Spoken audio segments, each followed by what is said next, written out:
अरे मैं भला असत्य क्यों बोलूंगा? अभी अभी यही थे श्रीहरि। हाँ,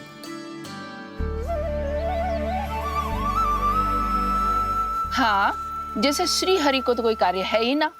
वो तो आतुर होके बैठे रहते हैं, कब तुम हरि हरि बुलाओ और वो दौड़े चले आए।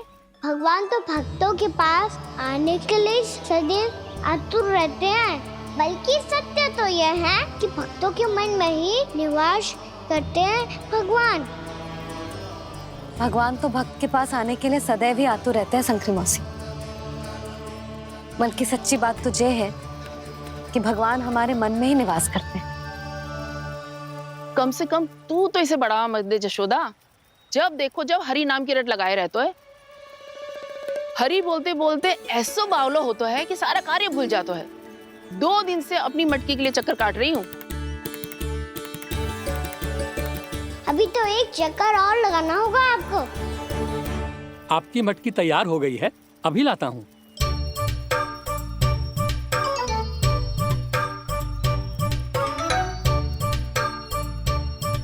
लो जी मटकी।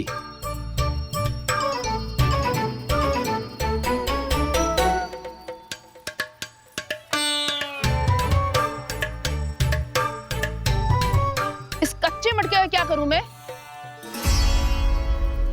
हाँ? पर इसे तो मैंने भट्टी में पकाया था। अब तू ही देख ले कितना ध्यान रहता है इस कार्य पे। और कह तो है कि श्री हरि आते हैं इससे मिलने।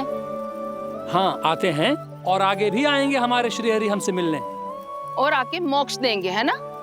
मांगूंगा तो मोक्ष भी दे देंगे, मांगूंगा तो मोक्ष भी दे देंगे, मांगूंगा तो मोक्ष भी दे देंगे। अभी तो ये बता कि तू मुझे मेरी मटकी कब देगो? और मेरी मांग कब पूरी करोगे भोला राम जी? मेरो घड़ा मेरे दिए तो तैयार है ना, कल एकादशी की पूजा और व्रत के लिए। एकादशी का व्रत? हाँ, एकादशी का व्रत। इसे करने से श्री हरि बहुत प्रसन्न होते हैं। अच्छा, फिर तो अभी लाया।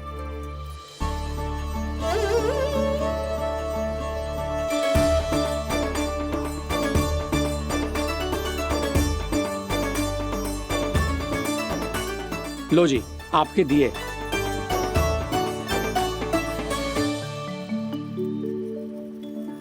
और जो हमने मांगा है वो?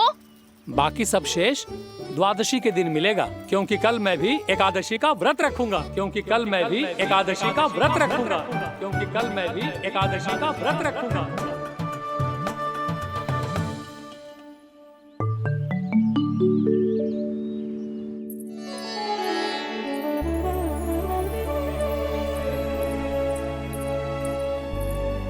जानकी, फूलों का प्रबंध हुआ कि ना? हाँ भाभी, जे रे। सदैव विलंब कराती है। पर भाभी इस बार तो फूल समय से ही लाई थी। क्या हुआ जशोदा? अभी तो पूजा की तैयारी ना हुई? देखो ना मौसी, ये जानकी ना कुछ छूट ही जाता है इसके कारण। एकादशी की पूजा और व्रत आते ही जसोदा भाभी इतनी वग्र हो जाती है। ऐसो क्या होगा इस पूजा में?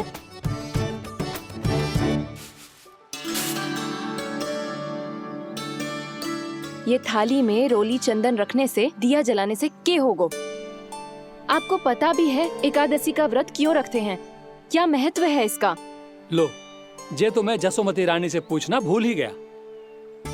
पर हाँ भगवान, मेरे लिए इतना ही पर्याप्त है कि इस व्रत को रखने से मेरे श्रीहरि हमसे प्रसन्न हो जाएंगे।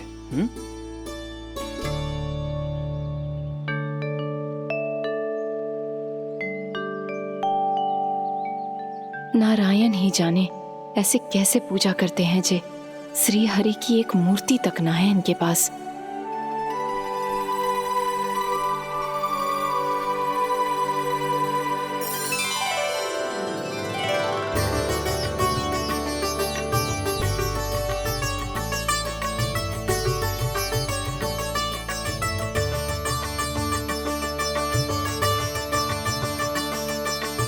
प्रभु, न तो मेरे पास मूर्ति है और ना तो इस व्रत के विधि विधान के बारे में मुझे जानकारी है और ना ही मुझे इसके महत्व के बारे में जानकारी है, पर फिर भी मैं करना चाहता हूं।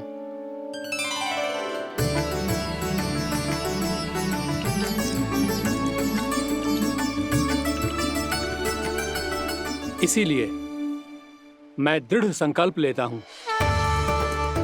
पूरी निष्ठा के साथ, श्रद्धा के साथ और पूरी आस्था के साथ मैं इस व्रत को संपन्न करूंगा।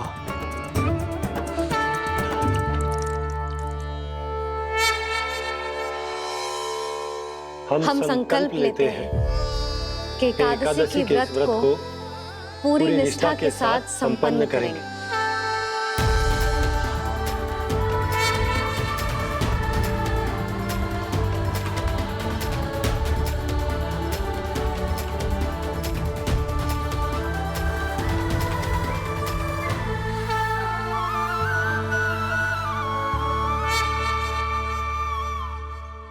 तुलसी जी के पत्ते तो हैं ही ना। श्री नारायण को तुलसी जी के पत्ते के बिना भोग ना चढ़तो है। जानकी, तुलसी के पत्ते कहाँ हैं? भाभी, मैं तो कब से यही पूछना चाह रही थी कि तुलसी के पत्ते लाऊं क्या, पर आप तो व्यस्त थी ना। तुझे कितनी बार समझाओ है ना, यदि तेरे कछु करने से किसी और की कोई हानि ना हो रही हो या किसी के अच्छे कार्य में सहायता हो रही हो तो मुझसे आज्ञा लेने की आवश्यकता ना है। समझ गई भाभी, आगे से जाना उनको। ले अभी लेकर आती हूँ।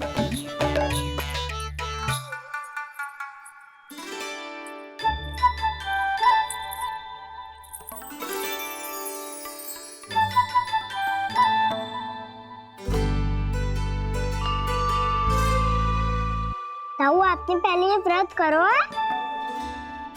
आपको इसका महत्व पता है? भाभी चलो। जानकी, तुमने ये व्रत करो है? फिर तुमको इसका महत्व पता है? सुमति जी, आपको पता है इसका महत्व? कान्हा, क्यों तंग कर रहे हो सबको? मैया, सबने करो ये व्रत, मुझे भी करना है।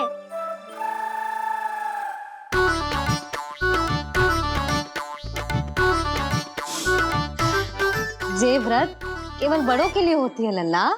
जब आप ये व्रत कर सकती हो, बाबा कर सकते हैं, ये सारी गोपियां कर सकते हैं, वो भी कर सकते हैं, तो मैं क्यों ना कर सकता? क्योंकि तू कल तक भूखा ना रह पाएगो लल्ला। जब भक्त रह सकते हैं, फिर मैं क्यों नहीं रह सकता? मेरा अर्थ है कि नारायण के भक्त मैया, मैया मान जाओ ना, मुझे करने दो ना ये व्रत। अपनी लल्ला पे आप विश्वास ना है आपको? विश्वास है। अच्छा ठीक है, तू भी कर ले।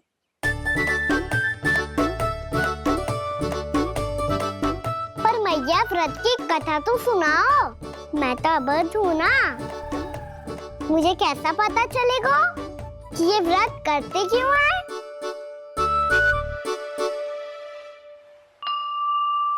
प्रभु, मुझ अबोध को कैसे पता चलेगा कि इस व्रत का क्या विधि विधान होता है और क्यों रखा जाता है और इसका महत्व क्या होता है? मुझे तो आप ही बता सकते हैं प्रभु। जब व्रत कर रहे हैं तब उसका महत्व भी पता होना चाहिए ना। बताओ ना मैया, क्यों रखते एकादशी का व्रत? इसके लिए तो तुझे एकादशी की कथा सुननी होगी। सुनेगो ना?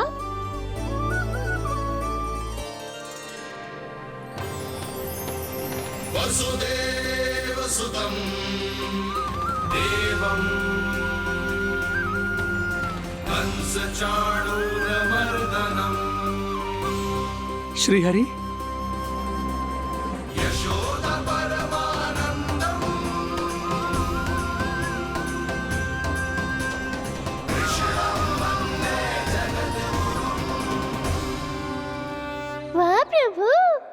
नए भक्तों को एकादशी व्रत का महत्व समझाने का अच्छा उपाय खोज निकाला है आपने।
अब सब जन एकादशी के व्रत की कथा ध्यान से सुनना, तभी जे व्रत पूरा माना जाएगा। समझो लल्ला?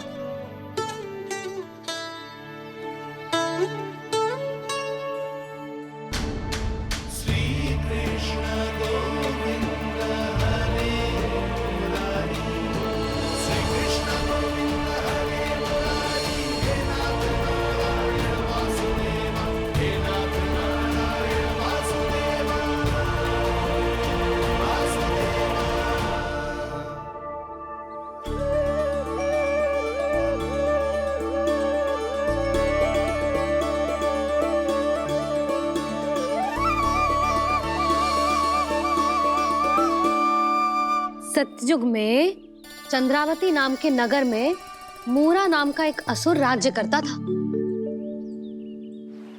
ओम ब्रह्मदेवाय नमः। ओम ब्रह्मदेवाय नमः। ओम ब्रह्मदेवाय नमः। ओम ब्रह्मदेवाय नमः।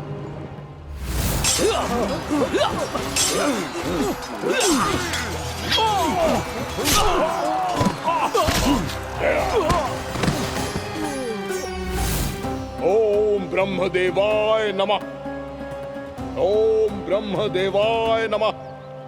जब उसने देवताओं के हाथों असुरों की पराजय देखी, तब वो वरदान पाने के उद्देश्य से ब्रह्मा जी की तपस्या करने चला गया।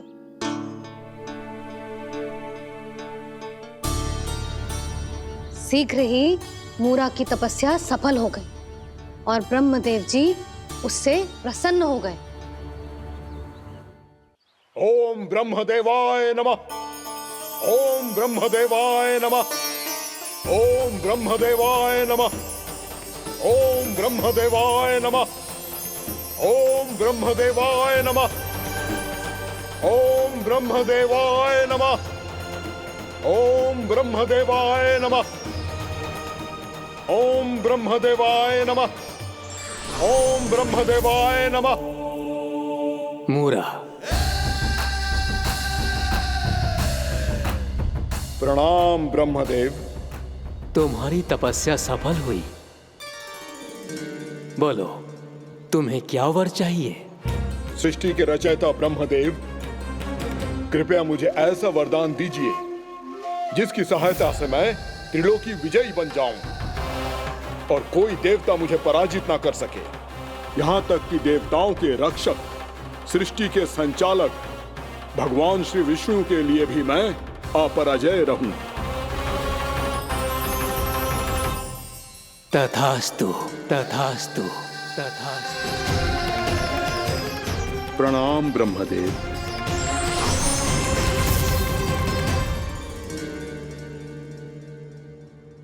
ऐसा वरदान पाकर मूरा बहुत अभिमानी होगा। यक्षों, किन्नरों, यहाँ तक कि देवताओं को भी युद्ध के लिए ललकारने लगो, पर किसी ने भी उसकी ललकार को स्वीकार ना करो, क्योंकि सभी उसकी शक्ति से बहुत भयभीत थे और उसके सामने युद्ध किए बिना ही अपनी पराजय स्वीकार करने लगे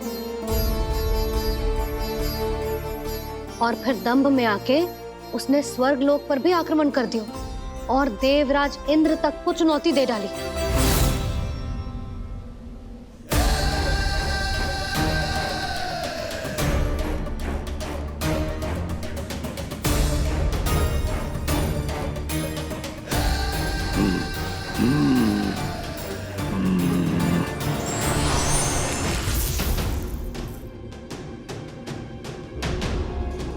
मैं प्रतीक्षा कर रहा हूं देवराज। क्या उत्तर है तुम्हारा? मुझसे युद्ध करोगे या फिर बिना लड़े ही पराजय स्वीकार कर मेरे अधीन हो जाओगे और सौंप दोगे मुझे अपना ये स्वर्ग लोक? सारी शक्ति तुम्हारे मुख में है या कुछ बाहुबल भी है तुम्हारे पास? मैं तुम्हारी चुनौती स्वीकार करता हूं मूरा। मैं तुम्हारी चुनौती स्वीकार करता हूं मूरा।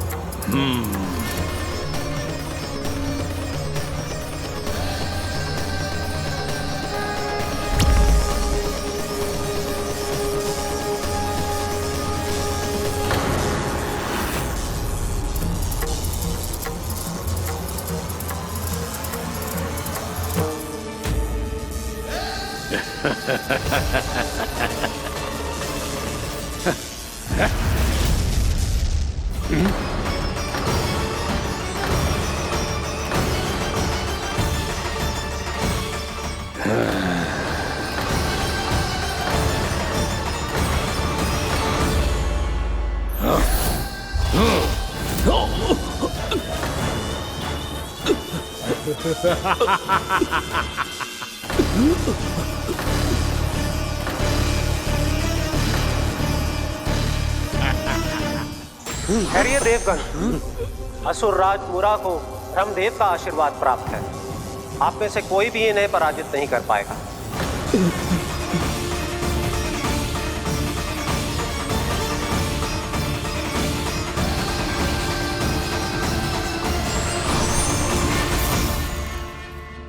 एक अवसर और देता हूं देवराज।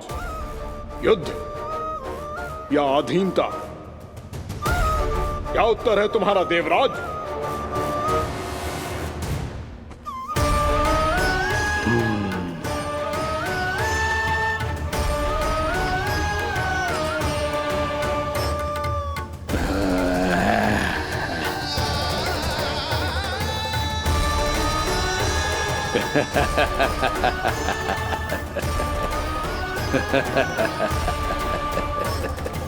इंद्र और सभी देवताओं ने मूरा के आतंक में आके उससे भयभीत होके अपना सिंहासन छोड़ दियो। अब मूरा स्वर्ग का अधिपति बन गयो और शीघ्र ही उसने अन्य सभी असुरों को स्वर्ग में निवास करने के लिए आमंत्रित कर दियो। और इस प्रकार से वो धीरे धीरे तीनों लोकों का सम्राट बन गयो। उसे किसी ने रोका नहीं मैया। ना लल्ला, इतना साहस किसी में था ही ना। और फिर ये निश्चित करने के लिए कि भविष्य में किसी और असुर की मृत्यु ना हो, वो यमराज पे भी विजय प्राप्त करने के लिए यमलोक की ओर प्रस्थान कर दियो। वो तो अपने आप को और सभी असुरों को अमर बनाना चाहता था। पर देवता और यमराज भी उसकी ये योजना समझ गए थे। इसीलिए उसके आने से पहले ही सारे देवताओं ने श्री नारायण से सहायता के लिए गुहार लगाई। अब केवल आप ही कुछ कर सकते हैं प्रभु। अभी तो मूरा केवल त्रिलोक का स्वामी है और यदि उसने यमलोक भी जीत लिया तो वो जीवन को ही नियंत्रित नहीं करेगा प्रभु, वो मृत्यु का भी स्वामी हो जाएगा। ऐसे में पहले सृष्टि का संतुलन तो नष्ट होगा प्रभु, और फिर स्वयं सृष्टि ही नष्ट हो जाएगी। ऐसा नहीं होगा यमदेव, नियति ऐसा होने ही नहीं देगी। विधि रचेगी खेल और मैं बनूंगा माध्यम। असुर राज मुरा का सामना मैं करूंगा। बस आप मुझे चुनौती देने के लिए उसे तैयार कर लीजिए, चाहे उसके लिए आपको साम दाम दंड भेद कोई भी उपाय क्यों ना अपनाना पड़े।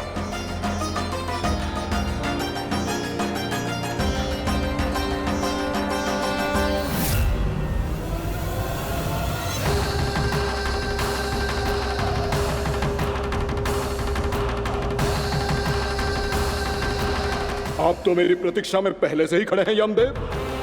तब तो आपने मेरी चुनौती के बारे में भी सुना ही होगा। कहिए, क्या उत्तर है आपका? मेरा स्वागत करके अपना राज्य त्यागेंगे या मेरा सामना करके अपने प्राण? असुर राज मुरा का सामना मैं करूंगा, बस आप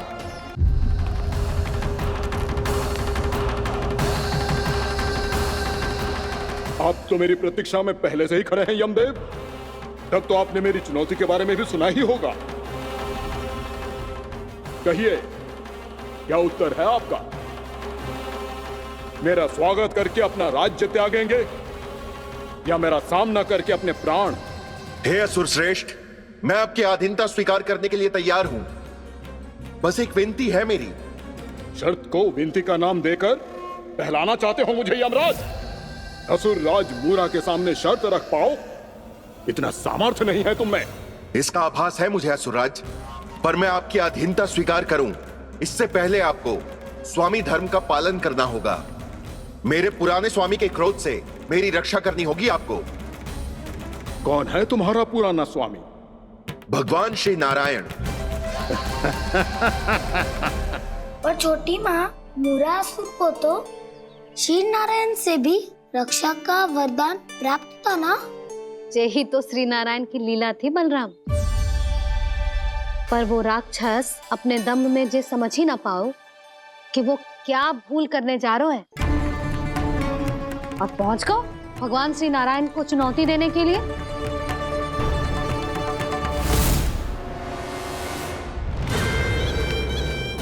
वहीं ठहर जाओ असुर राज मुरा।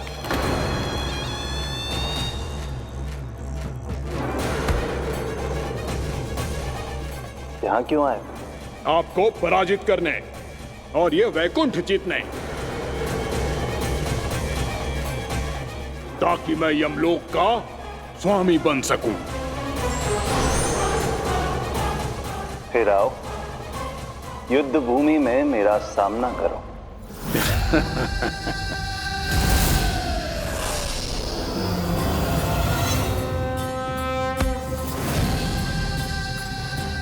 ये नहीं जानते कि इनसे ना हारने का वरदान तो मैं पहले ही प्राप्त कर चुका हूं।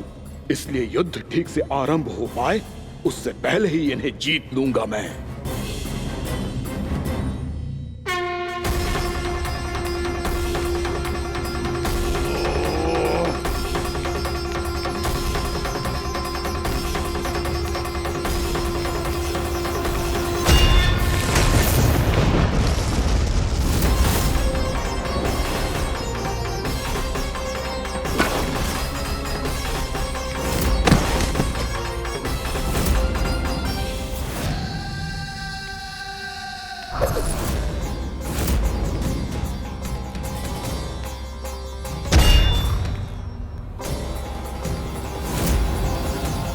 और इस प्रकार जे युद्ध वर्षों वर्षों तक चलता रहो।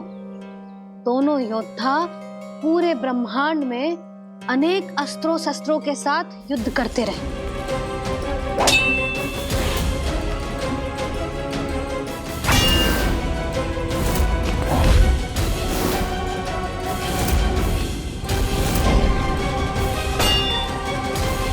फिर क्या हुआ मैया?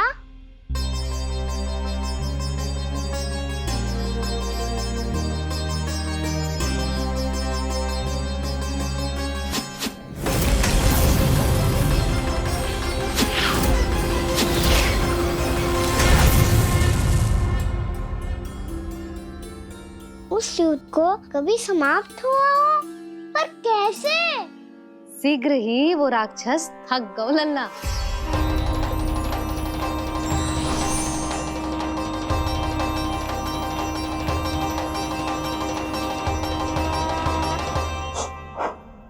खड़े खड़े देख क्या रहे हैं नारायण? आक्रमण कीजिए, वध कर दीजिए मेरा।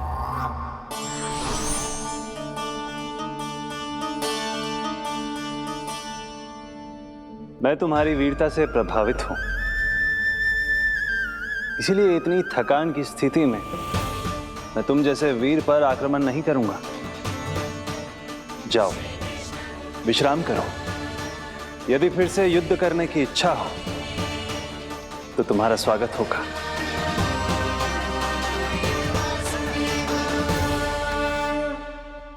जे कह के श्री नारायण बद्रिका आश्रम चले गए और वहां हिमवत नाम की एक कंदरा में ध्यान लगा के बैठ गए। उधर वो राक्षस विश्राम करने लगो। अनेकों दिन बीत गए और अब वो राक्षस मूरा फिर से स्वस्थ होके बलवान हो गया था। उसने अपनी सारी शक्ति फिर से प्राप्त कर ली थी। श्री नारायण ने उस पर दया करी थी, पर वो फिर से श्री नारायण को छलने को तैयार होगा।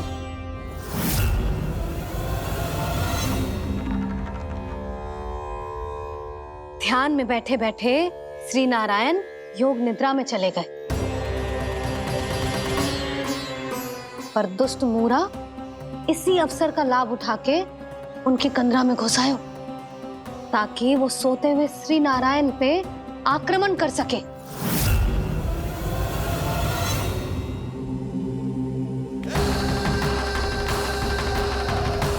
आज इस लंबे युद्ध को जीतकर अपने इस अंतिम शत्रु का भी अंत कर दूंगा मैं।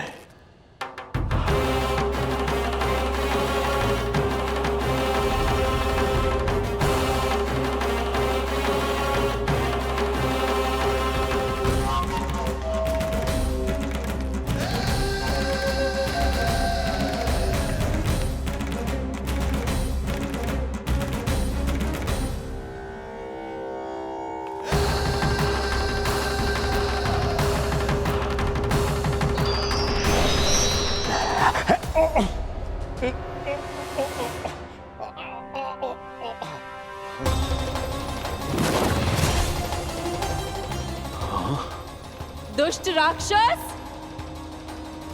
प्रभु ने तुझ पर दया की, तुझे संभलने का अवसर दिया। तू इन्हीं पर ही छल से वार करने चला है।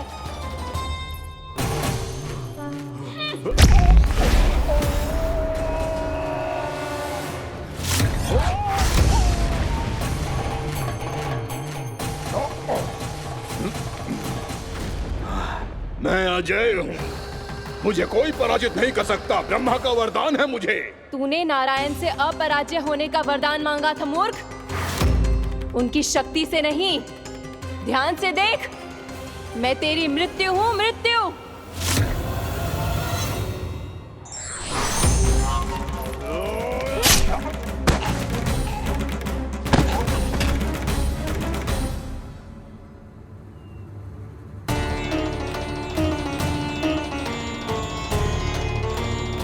वो देवी कौन थी छोटी माँ? और कौन बलराम, वही तो थी देवी एकादशी।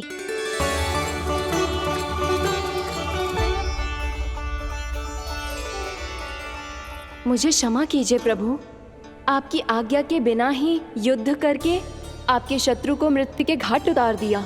क्षमा नहीं, आपकी तो प्रशंसा होनी चाहिए देवी।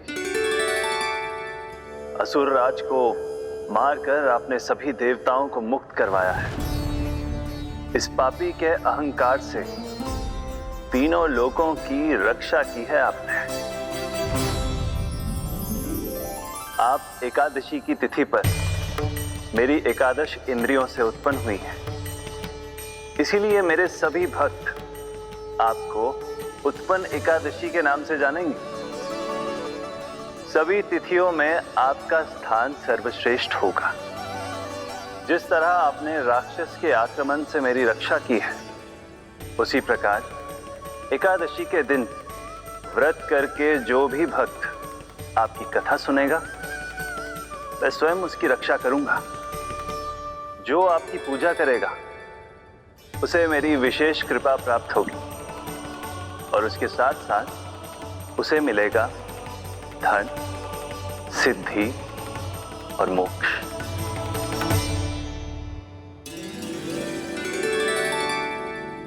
इसीलिए आज के दिन व्रत रखने का बहुत अधिक महत्व होता है।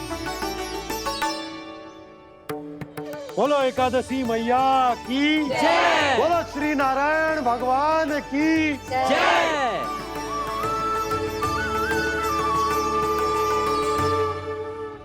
प्रभु की कृपा से एकादशी का महत्व भी पता चल गया और मेरा व्रत भी सफल हो गया।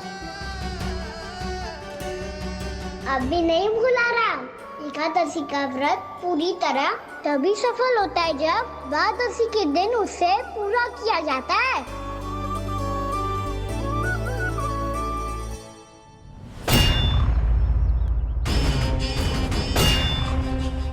आवश्यक है आपको यह आभास होना कि उस विष्णु अवतार को पराजित करने के लिए आपके साधारण योद्धाओं में वो सामर्थ्य नहीं है। वो विष्णु अवतार कुछ अधिक ही असाधारण है।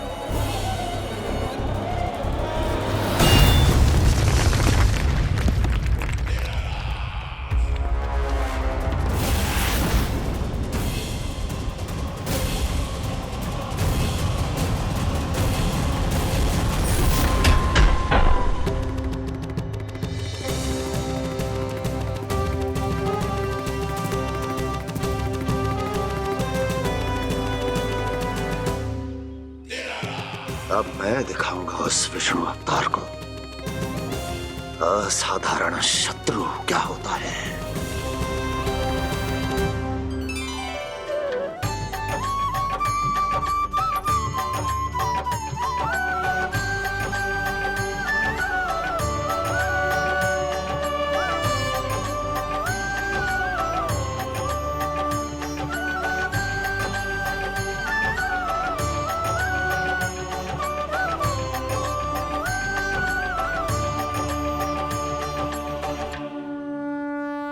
मामा अधीर हो रहे हैं, पर मैया ने मुझे अभी तक बाहर जाने की आज्ञा नहीं दी है। अभी उन्हें किसी और राक्षस को यहाँ भेजने से रोकने के लिए मुझे कुछ करना होगा।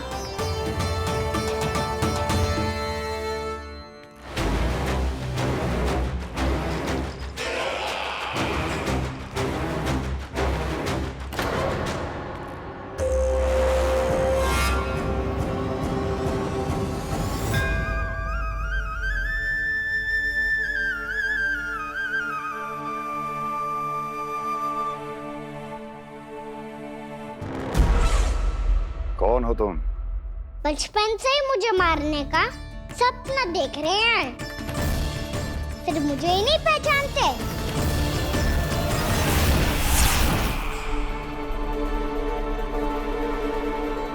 बचपन से विष्णु अवतार। कोई गाना बुलाता है तो कोई मुरलीधर पुकारता है, कोई माखन चोर कहता है, कोई कहता है चिच्चोर। पर विष्णु अवतार इस नाम से तो बस आप ही मुझे बुलाते हो मामा जी। इतना साहस, ये तो यहाँ आ गया है।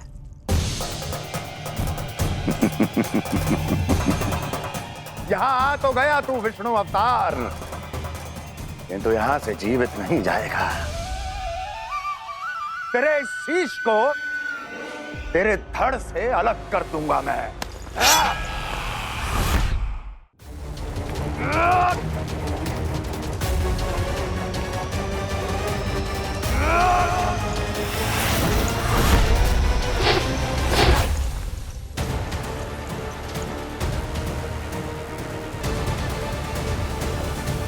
वहाँ कहाँ देख रहे हो मामा जी? मैं तैयार हूँ।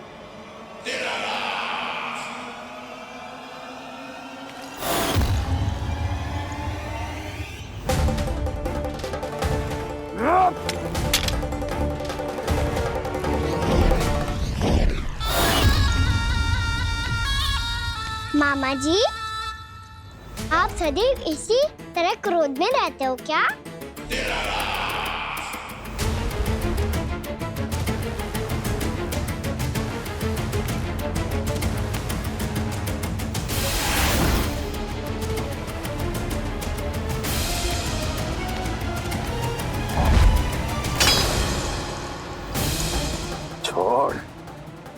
छोड़ मेरी तलवार को। छोड़ो तो तब जब पकड़ा हूँ।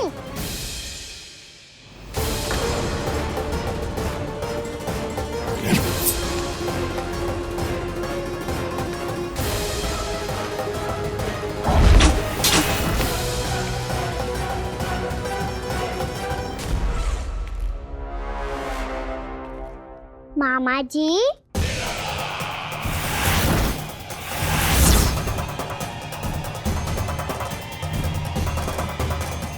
आप थक गए होंगे, थोड़ा विश्राम कर लो। आपका तो पता नहीं, मैं अवश्य से थक गया हूँ।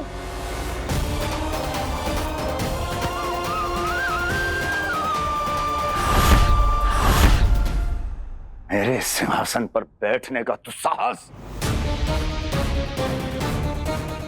अभी तो बस अभ्यास कर रहा था मामा जी। भविष्य में मुझे तो बैठना है यहाँ। आपने बल प्रयोग करके से अपने पिताजी से छीना था, मैं आपसे छीन लूंगा।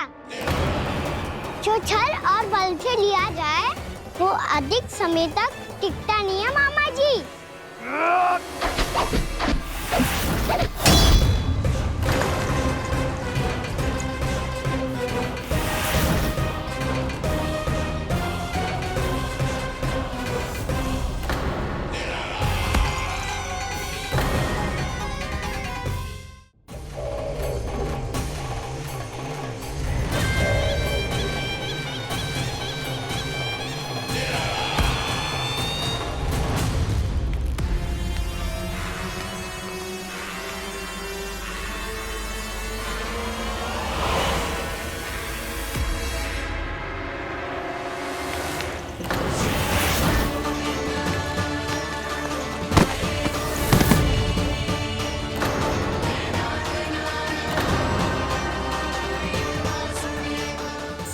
आपको ये सिंहासन छोड़ना होगा।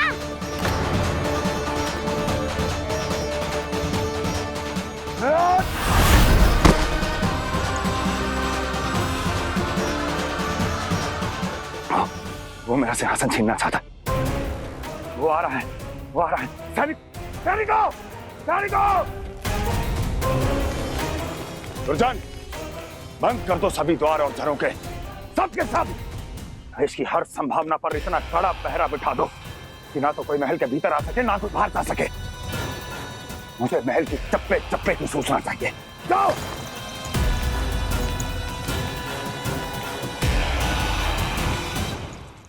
सिंहासन।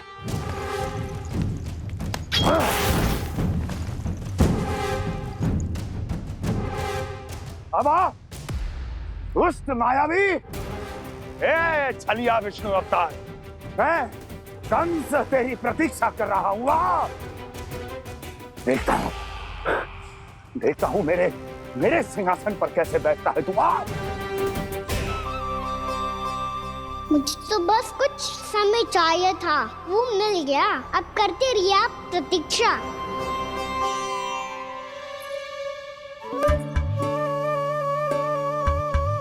जी अपने आप से बातें क्यों कर रहे हो जी?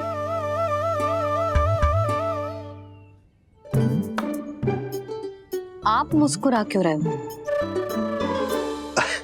ना कछु ना। बताओ क्यों मुस्कुरा रहे हो? तुम्हीं पर गए हैं जी। जब तुम व्रत करती हो तो तुम भी ऐसा ही करती हो। इसी प्रकार भूख अधिक लगने पर अपना ध्यान भटकाने के लिए स्वयं से ही बड़बड़ाती रहती। होगा। आपको तो बस मेरा उपहास उड़ाने के लिए बहाना चाहिए।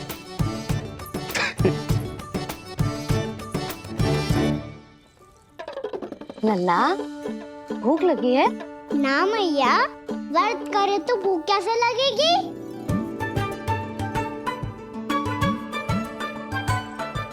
यदि लगी हो तो छोटे बालकों को थोड़ी बहुत भूल चूक क्षमा होती है।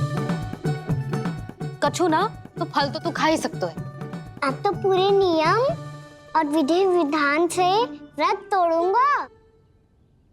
कल द्वादशी के सुबह मुहूर्त के अनुसार। ठीक।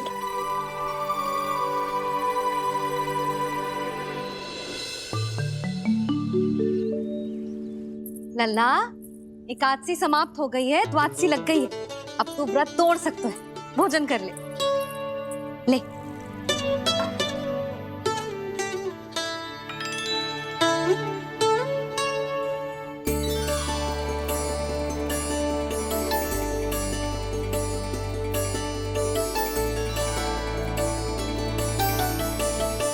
आज तो कार्य कर लीजिएगा। मैं ना चाहती कि सब गांव वाले फिर से आपका उपहास उड़ाएं। अरे, इसी क्षण कार्य आरंभ करना आवश्यक ना है। कुछ खा तो लो। कल भी पूरे दिन व्रत में रहे, अब तो कुछ खा लो। ना, अभी बिल्कुल भूख ना है। और हाँ भगवान, तुम्हें चिंता करने की आवश्यकता नहीं है। आज मैं किसी को भी 2 शब्द कहने का अवसर नहीं दूंगा। अरे, कुछ खाओगे पियोगे नहीं तो कैसे रहोगे?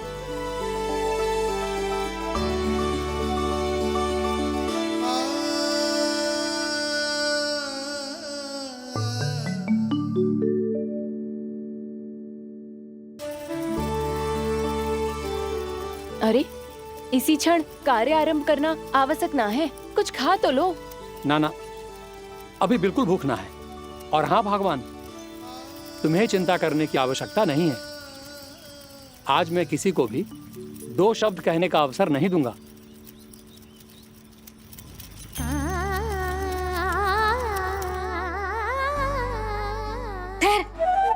मैं तेरे लिए मट्ठा लेके आती हूँ। व्रत के बाद पीने से पेट ठंडा रहता है। रुक।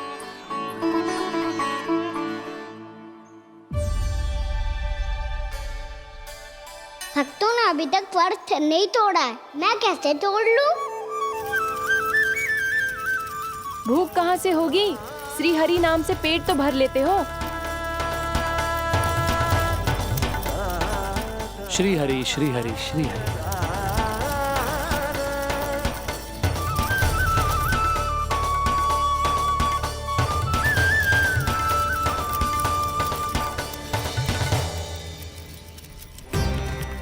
हरि हरि प्रभु हरि, हरि हरि प्रभु हरि, हरि हरि प्रभु हरि, हरि हरि प्रभु हरि। कल से अन्न का एक दाना ना गो है पेट में। अब क्या व्रत तुड़वाने भी आपके प्रभु ही आएंगे? अब क्या व्रत तुड़वाने भी आपके प्रभु ही आएंगे? मैया,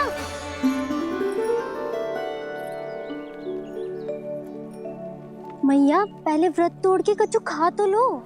अभी ना, लौट के आने के बाद। हाँ,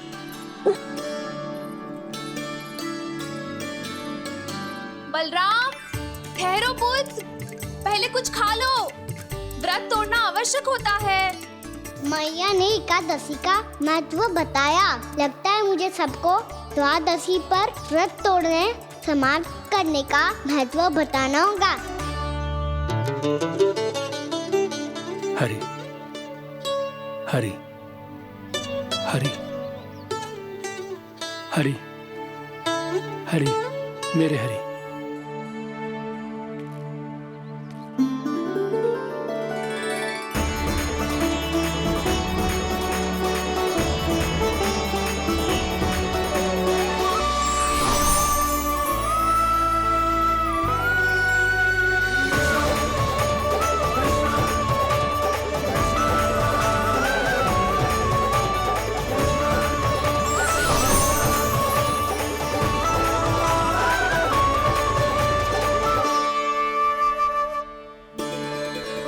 अभी अभी तो मैंने बच्चों की मां को वचन दिया था कि आज किसी को शिकायत करने का अवसर ना दूंगा, और अब मैं प्रभु श्री हरि की कल्पना जसोमती रानी के लल्ला में ही करने लगा।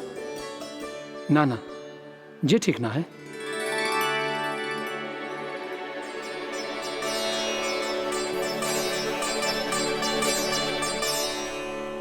ठीक है तो है, बिल्कुल सही पहचाना है आपने। बड़े तो बड़े, अब तो बालक भी हमारा उपहास उड़ाने लगे। मैं आपका उपहास नहीं उड़ाने आया, मैं तो आपके एकादशी के व्रत को पूरा कराने आया हूँ।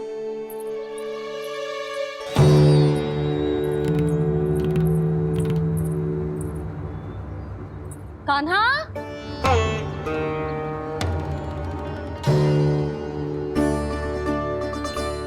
ये रही आपकी छड़ी और ये रही मेरी पीठ। सेक देना ताबड़तोड़। आज तो इसकी पीठ सेक के रहूंगी मैं। मैया घर पे भूखी मुझे ढूंढ रही होगी। लो आज द्वादशी के दिन पहले प्रहर में भोजन करके अपना एकादशी का व्रत पूरा करो आप।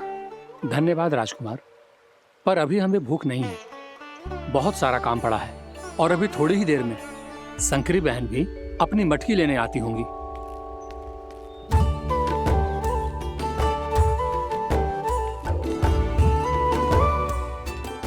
पर मैं आपका व्रत पूरा कराए बिना नहीं जा सकता।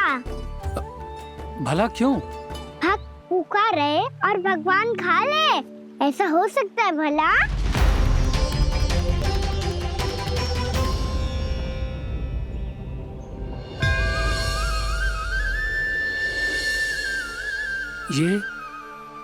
ये कैसा भ्रम हो रहा है मुझे लगता है अपना काम करना चाहिए। द्वादशी के पहले प्रहर में व्रत पूरा करना बहुत आवश्यक होता है। ना तो एकादशी का व्रत भी पूरा ना मानो जातो। इतनी सारी ज्ञान की बातें तुम्हें कैसे पता है लल्ला?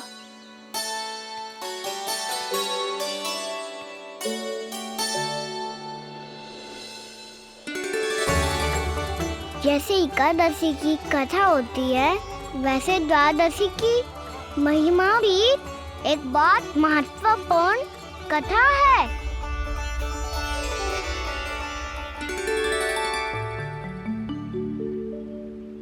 कैसी कथा? बिल्कुल सही समय पे आई हो आप, क्योंकि आपको ये कथा आपको अवश्य सुननी चाहिए।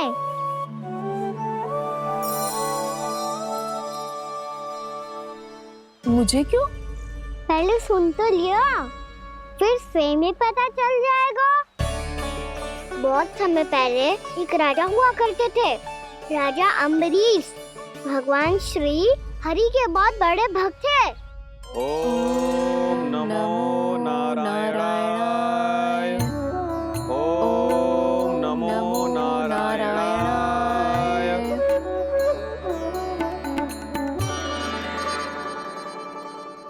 नेक पुण्य के काम करते थे वो। अपनी पत्नी के साथ हरि का नाम जपते रहते थे। उन्होंने 12 माह एकादशी का व्रत करो निर्जल पास किया, और जब उनकी 12वीं एकादशी का व्रत द्वादशी के दिन तोड़ने का समय हुआ, तभी महर्षि दुर्वासा अपनी 100 शिष्यों के साथ उनके महल में पधारे।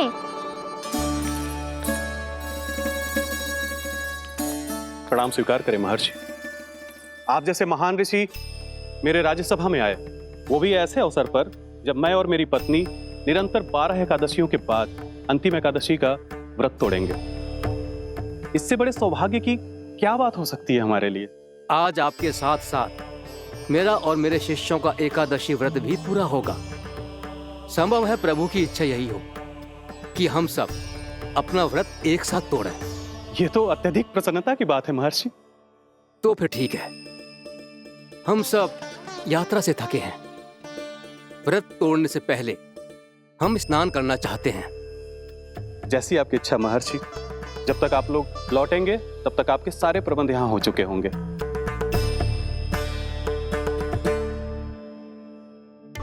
महर्षि दुर्वासा स्नान करने गए थे, पर उन्हें लौटने में विलंब हो रहा था, और इधर द्वादशी पर व्रत पूरा करने का मुहूर्त बीता जा रहा था।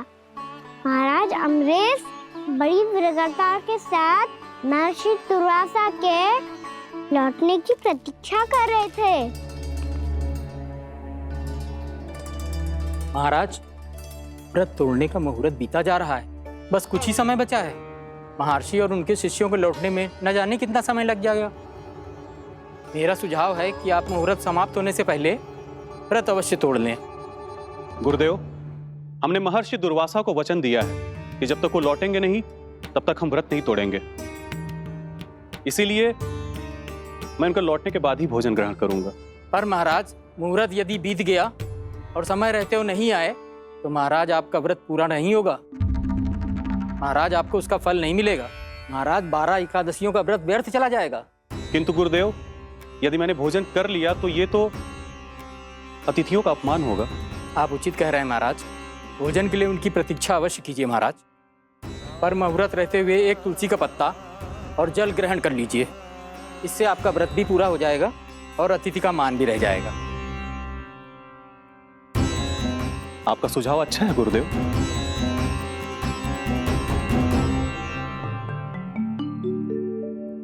जैसे ही महाराज ने तुलसी का पत्ता खायो, वैसे ही महर्षि दुर्वासा लौट आए। महाराज,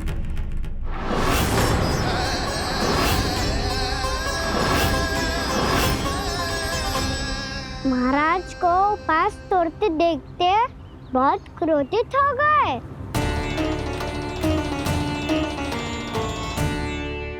बहुत बड़े भक्त हैं आप, परंतु आप ये नहीं जानते अपने अतिथियों के साथ कैसा व्यवहार करना चाहिए।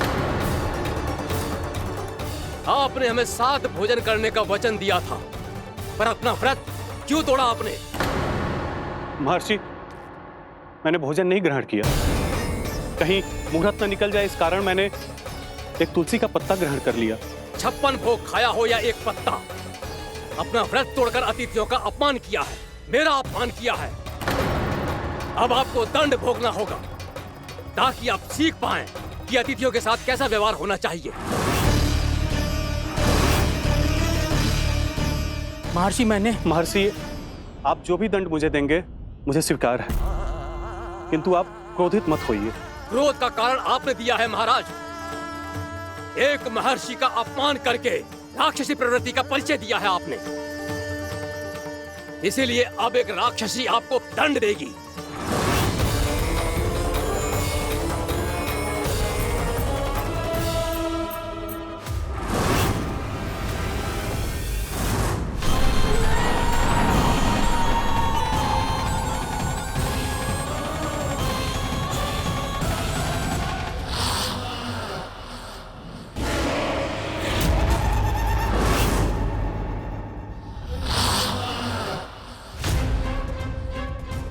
हे प्रभु, यदि मैंने सच में महर्षि का अपमान करने की भूल की हो तो मैं उसका परिणाम भोगने के लिए प्रस्तुत हूं।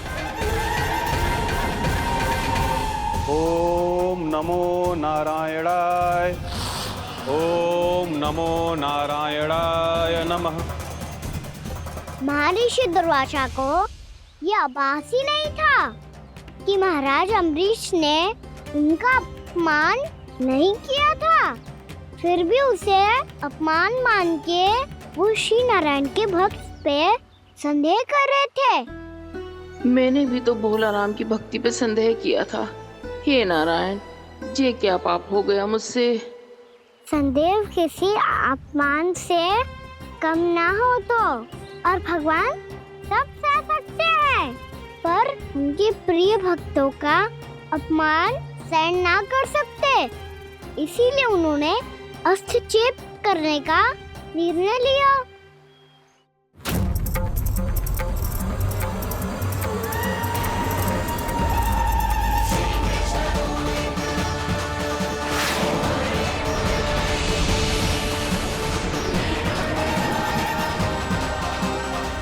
ओम नमो नारायणाय।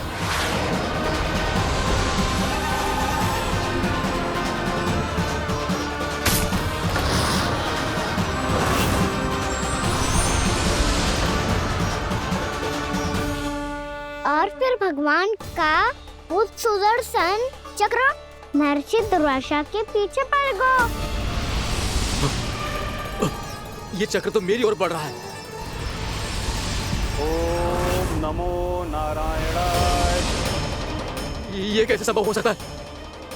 कोई रोको इसे, कोई रोको इसे।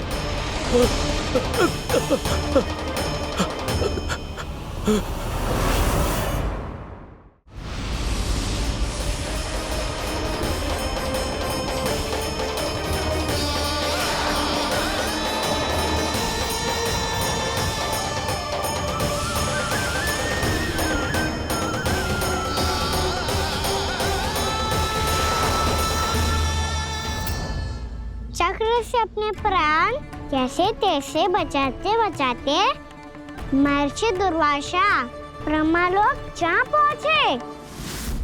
ब्रह्मदेव रक्षा कीजिए, ब्रह्मदेव सहायता कीजिए, मुझे बचाइए ब्रह्मदेव, रक्षा कीजिए। ये सुदर्शन चक्र मेरे प्राणों के पीछे पड़ गया है, मुझे बचाइए ब्रह्मदेव, मुझे बचाइए। महर्षि, मैं चाहकर भी आपकी सहायता नहीं कर सकता। ऐसी स्थिति में यदि कोई कुछ कर सकते हैं तो वो है सुदर्शन चक्र के स्वामी विष्णु, क्योंकि सृष्टि में केवल वही है जो इसे नियंत्रित कर सकते हैं। वो ही इसे वापस लौटने का आदेश देकर आपके प्राणों पर छाए हुए संकट को दूर कर सकते हैं।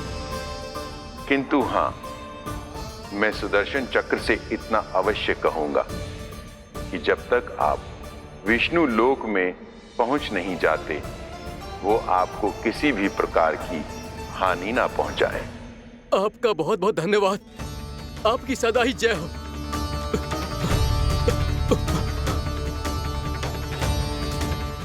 फिर क्या था? भागते भागते महर्षि दुर्वासा सीधे भगवान श्री हरि के शरण में बैकुंठ पहुंच गए। त्राहिमाम प्रभु, त्राहिमाम, मुझे बचाइए, मेरी सहायता कीजिए प्रभु, मेरी सहायता कीजिए। मैं आपके इस चक्र और ऊर्जा से नहीं भाग सकता प्रभु, कृपया करके अपने सुदर्शन को रोकिए, इसे वापस लीजिए प्रभु। यह असंभव है महर्षि। एक बार सुदर्शन चक्र मेरे हाथों से छूट जाए तो अपना उद्देश्य पूरा किए बिना, मेरे भक्तों की रक्षा किए बिना वापस नहीं लौटता। कोई तो उपाय होगा प्रभु, कृपया करके मेरे प्राण बचाइए प्रभु। मैं सुदर्शन की ऊर्जा से जलकर भस्म नहीं होना चाहता प्रभु। आप जो कहेंगे मैं करूंगा प्रभु, मेरी सहायता कीजिए प्रभु, मेरी सहायता कीजिए। एक उपाय है, किंतु मुझे नहीं लगता कि आप वो कर पाएंगे। मैं अवश्य करूंगा, मैं अपनी प्राण रक्षा के लिए कुछ भी करूंगा प्रभु। आपने मेरे भक्त राजा अम्बरीश को भक्ति का कर्तव्य निभाने के लिए अपमानित और दंडित किया है महर्षि, पर भक्त की रक्षा करना भगवान का कर्तव्य है। इसलिए यदि आप भक्त राजा अम्बरीश के पास जाकर क्षमा याचना करें और यदि वो आपको क्षमा कर दे तो ही ये चक्र आपके प्राण लिए बिना लौट सकता है। अन्यथा आप तो जानते हैं महर्षि, मेरे भक्त का अपमान मेरा अपमान। भक्त का अपमान भगवान के अपमान से कम ना हो तो है। महर्षि दुर्वासा को भी ये बात समझ आई और फिर उन्होंने महाराज अम्बरीश से क्षमा याचना की। महाराज महाराज महाराज महाराज महाराज, मुझे क्षमा करें महाराज, मुझसे बहुत बड़ी भूल हो गई महाराज, मुझसे बहुत बड़ी भूल हो गई महाराज। महर्षि, आप हमारे चरण छुए ये उचित नहीं। महाराज, महाराज अम्बरीश, आप नारायण के सच्चे भक्त हैं। मैंने आपको अपमानित किया, दंडित करने का प्रयास किया महाराज। इस अपराध के लिए मुझे क्षमा कीजिए महाराज, और इस सुदर्शन चक्र से मेरे प्राण बचाइए महाराज।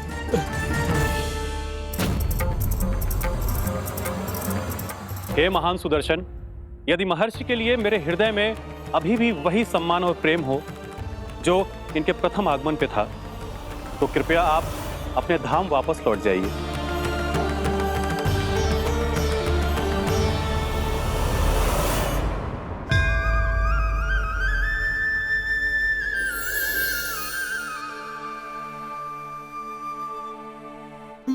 आपका बहुत बहुत धन्यवाद महाराज अम्बरीश। मैं आपको आशीर्वाद देता हूं कि आप देवराज इंद्र के समान शक्तिशाली हों। आपकी कीर्ति का पताका 10 दिशाओं में फहराए। मेरी बस एक ही इच्छा है महर्षि, कि मैं आपके साथ अपना उपवास तोड़ सकूं। अवश्य महाराज, हम सब भोजन आपके साथ करेंगे और अपने आप को नारायण की सेवा में अर्पित करके व्रत को पूरा करेंगे, क्योंकि आज जो यहाँ हुआ है उससे सिद्ध हो चुका है कि एकादशी व्रत का फल द्वादशी की सुबह भोजन करने से ही प्राप्त होता है। इस कथा से हमें पता चलता है कि सभी को द्वादशी के सुबह हर पेट भोजन करके एकादशी का व्रत पूरा करना चाहिए। और दूसरी बात, भगवान की सच्ची भक्ति अपमान कभी ना करना चाहिए। उनके साथ सदैव प्रेम से व्यवहार करना चाहिए। यही भगवान को सबसे अधिक प्रिय है। भैया भोलाराम, मैंने भी श्री हरि पे तुम्हारे विश्वास का उपहास उड़ाया था, मुझे क्षमा कर दो। ना ना, आप क्षमा मांगकर मुझे लज्जित मत करो। आप तो मेरी बहन जैसी हैं। जब महर्षि दुर्वासा जैसे महान ऋषि को भी प्रभु के भक्त से क्षमा मांगनी पड़ी, तो मैं तो बहुत ही तुच्छ हूँ। मुझे आपकी किसी भी बात का बुरा ना लगा। पर पता है प्रभु को कौन सी बात कब बुरा रखता है? कौन सी बात? जब उनका भक्त भूखा रहे, समय पे अपना व्रत पूरा ना करे। और जैसा कि आप सभी ने अभी कथा से सीखो है, एकादशी के व्रत को द्वादशी की सुबह अवश्य पूरा करना चाहिए। अब आप जाओ, अपना व्रत पूरा करो।